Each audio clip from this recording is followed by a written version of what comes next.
Siaran kita siaran kata.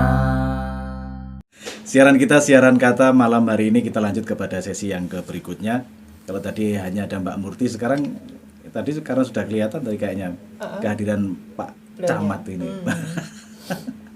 Selamat malam Pak Camat, apa kabar ini? Selamat malam, baik. Kabar baik, sehat-sehat saja. Sehat, walafiat. Aktivitas lancar. Lancar Saja ya. terkendali. Nah ini tadi yang menarik begini Pak Camat. Mbak Murti tadi dalam sesi yang pertama sempat perjuangan perempuan. Ya, perjuangan perempuan atau juga kehadiran perempuan sebagai seorang pejuang, katanya kalau Bondowoso enggak ada itu. Memang enggak ada. Sejarah, kan kebetulan Pak Camat ini kan salah satu terah dari pembabat Bondowoso ini. Gimana Pak Camat? Kalau dilihat dari sejarahnya, memang belum ada perempuan yang menjadi tokoh di Bondowoso. Tapi selaku pendukung daripada tokoh itu adalah perempuan. Adalah perempuan ya. Iya. Dan itu nyata, memang begitu. Nyata. Karena apa? Karena kodrat manusia begitu. Karena ada Adam, ada Hawa gitu. Ya, kalau mau dikatakan demikian ya boleh juga gitu ya. Ada siang, ada malam, Ya, ada siang, ada malam, kalau ada pagi juga ada sore gitu. Oke, seperti keterlibatan Mbak Murti di dalam pergerakannya membela atau memperjuangkan hak-hak wanita ini, kalau dari sudut pandang Pak Camat sebagai seorang bagian daripada pemerintah, bagaimana? Apakah itu sudah memang seharusnya begitu, atau memang ada kesan memaksakan diri mungkin Mbak Murtinya? Ini saya ngomong Mbak Murtinya kan kesannya terjajah gitu ya. Kalau seperti itu saya memandang dari sudut yang mana? Kalau saya memandang dari sudut Mbak Murti yang tahu gitu deh. Ini dari sudut pandangnya Pak Camat ini. Jadi yang jelas saya kembali lagi ya, bahwa kalau persamaan gender itu memang kita perlukan. Dan itu memang sudah ada ya, persamaan gender tentunya, tapi dengan catatan ya. Tidak menyalahi kodrat juga, karena ada hal-hal tertentu yang perempuan itu tidak diikutkan. Contoh saya sampaikan, umpamanya di militer atau di apa ya, yang jelas salah satu daripada unit itu tidak diduduki oleh perempuan karena kodratnya. Karena kodrat ya. Karena kodrat. Laki-laki perkasa, kalau perempuan cukup yang bagian yang biasa-biasa aja, yang nggak begitu. Faktanya nggak begitu. Gitu ya. Karena ada perempuan berkumis, ada laki-laki yang lebay gitu kan. Malah simbol-simbol sekarang perempuan tuh diidentikan dengan laki-laki yang sekarang membersihkan yang lebay-lebay itu gitu kan. Itu fakta loh ya. Apakah itu bukan berarti Mbak Murti tidak senang dengan kaum laki-laki, kok ada istilah laki-laki lebih harus dibersihkan gitu? Menurut wanita apa? Begini, semua serba mungkin Iya. gitu. Kodrat kita hanya itu tadi, hamil, melahirkan, menyusui, sumur, itu dapur, kasur lah itu. Enggak begitu maksudnya. Yang tidak bisa tergantikan gitu loh. Iya. Segemula-gemulanya laki-laki tidak akan pernah hamil. Seperkasa-perkasanya laki-laki tetap dia bisa hamil ketika reproduksinya bagus. Jadi kodrat itu tidak bisa digantikan. Tapi kalau gender itu bisa. Gitu loh. Karena itu hanya konstruksi sosial. Dulu misalkan bicara perempuan di Bondowoso dengan di Jember udah beda. Saya di Jember biasa-biasa aja, saya di Jakarta biasa-biasa aja. Kebanyakan lah model kayak saya gini. Tapi ketika bicara di Bondowoso langka. Kenapa? Ya karena di sini nggak begitu paternal. Jadi menurut orang Bondowoso mungkin saya aneh karena tidak umum. Tapi ketika saya ke Surabaya atau ke Jakarta biasa gitu loh. Dan itu bukan kodrat gender, konstruksi sosial yang dibangun. Jadi katanya itu perempuan itu nangisan, enggak juga, faktanya tidak. Hanya tinggal nerima uang dari suami gitu. Nah, itu akan berubah seiring dengan perkembangan budaya, perkembangan zaman, perkembangan kebutuhan. Dan sekarang sudah terbuktikan bahwa perempuan ternyata bisa lebih manajemen waktu, bisa lebih pinter nyari duit, bisa lebih rasional gitu kan, karena memang mereka sudah terbiasa terkungkung dalam suatu budaya patriarki tadi. Suatu hari ketika keran ini dibuka, ternyata mereka lebih hebat gitu loh. Nah ini survei membuktikan dalam satu kelas saja kadang-kadang tidak semua juara kelas itu masih laki, enggak. Ada perempuan juga. Ada perempuan juga, cuman pada perjalanannya terkadang karena budaya laki-laki diberi porsi yang beda, sehingga ini terhambat sampai suatu hari negara ini kebingungan ketika ternyata nggak ada perempuan yang mau deh, karena lama dihambat sampai ada afirmatif, perlakuan istimewa. Politik aja udah jelas sampai dikasih 30%. Karena negara membutuhkan perempuan dalam suara-suaranya, dalam dalam mewakili suara mereka dalam pemangku kebijakan. Karena tanpa melihat kebutuhan perempuan, ya negara ini kan pasti roboh. Bayangin ketika perempuan bodoh misalkan, apa yang terjadi pada generasi berikutnya? Karena yang sering di rumah itu adalah ibu, kan begitu kan? Iya kan, mulai dari lombok, mulai dari beras. Jadi perempuan itu justru mereka pengelola anggaran yang pertama. Fungsi budgeting itu justru di perempuan. Tapi ketika bisa di DPR, bahkan malah kalau melihat atau membaca sejarah, penemu pertanian aja orang perempuan. Nah, artinya itu yang saya maksud dari gender, mematahkan semuanya, konstruksi yang dibuat oleh masyarakat. Tapi kalau kodrat memang nggak bisa dipertukar berikan, gitu loh. Misalkan saya dikasih kesempatan nih hari ini, oke, saya dikasih kesempatan bupati misalkan, ya itu baru saya teruji layak enggak. Tapi karena ketika saya tidak pernah dikasih kesempatan karena paternal mengatakan bahwa yang jadi pemimpin adalah laki-laki, tidak pernah perempuan itu akan di depan karena sudah dihambat duluan gitu maksud saya. Oke, begini. Tadi Pak Bondowoso ya, kalau bicara Bondowoso karena dihambat gimana menurut Pak begini Camat? sebetulnya ya, kalau menurut hemat saya itu perempuan ya silakan berkarya kok, kita tidak membatasi ya. Saya secara pribadi ya, anak saya 2 perempuan ya, mereka pintar-pintar semua, ya, nggak kalah memang dengan laki-laki, ya. Cuma dalam hal-hal tertentu memang tidak bisa dilakukan oleh perempuan. Contohnya saja seperti yang saya katakan tadi, bahkan ada toleransi untuk perempuan. Contoh umpamanya perempuan punya masa idah, ya. Terus kemudian perempuan kalau umpamanya lagi datang bulan mens, tidak diwajibkan untuk sholat. Itulah kenapa kok demikian. Itu sudah agama yang mengatur. Ya, itu yang dimaksud kodrat, Mas, yang tidak bisa digantikan.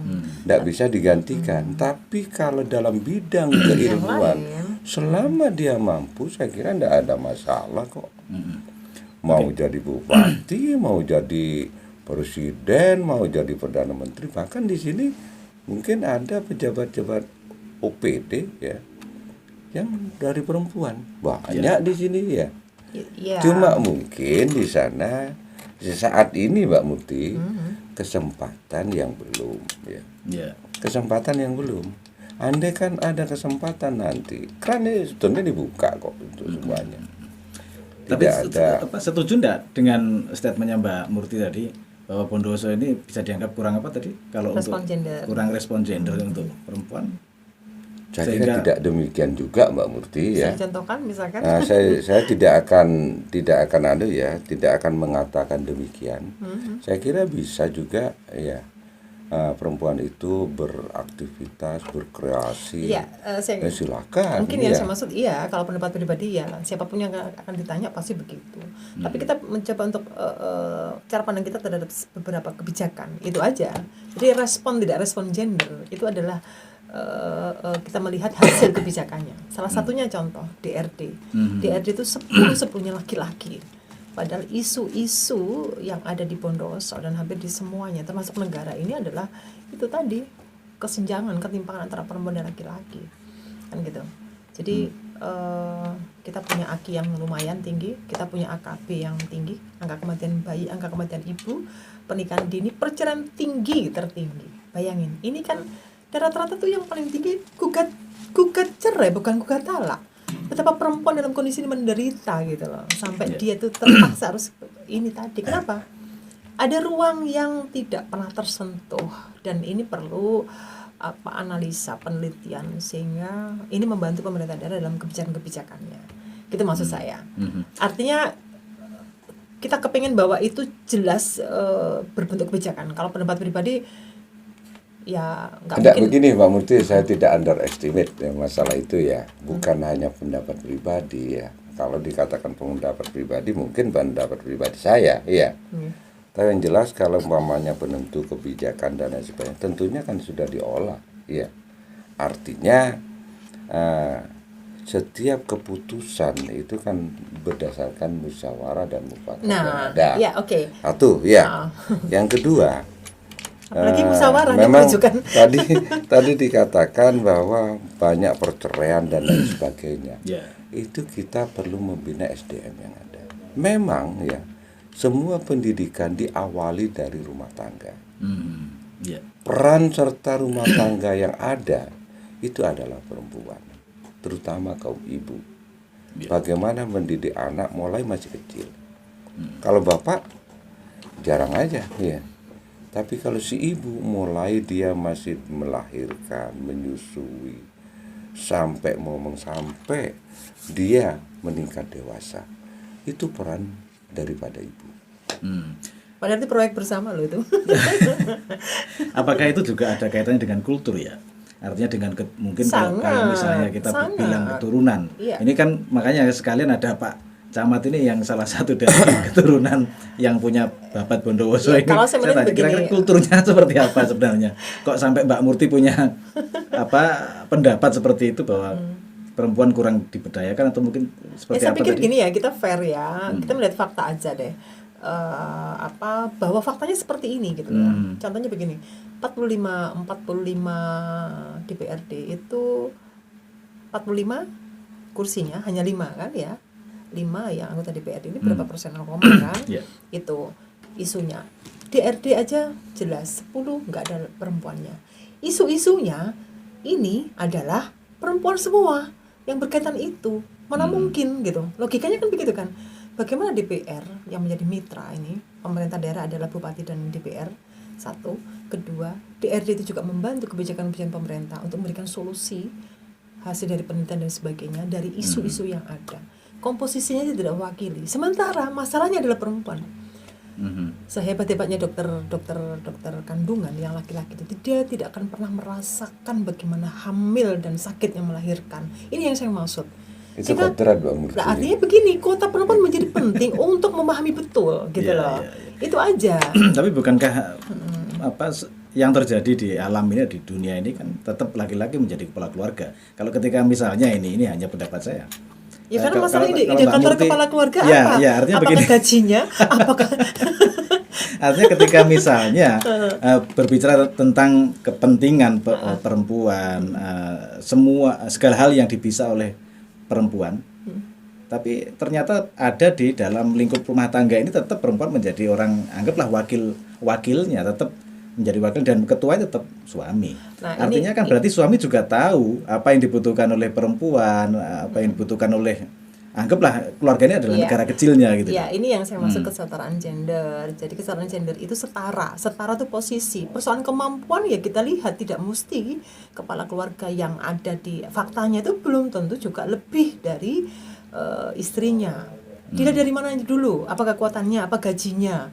Kalau memang kepala keluarga ini itu ada syaratnya, misalkan karena gaji paling tinggi, bisa jadi perempuan itu jadi kepala keluarga atau dan sebagainya kan gitu kan. Tapi kalau kita bicara kesetara berarti dianggap sama dalam artian sesuai kodratnya. Tidak peduli itu gajinya lebih tinggian siapa, nggak penting. Tapi mereka adalah kolaborasi, gitu loh. Itu kesetaraan. Kalau emansipasi kan beda. Iya.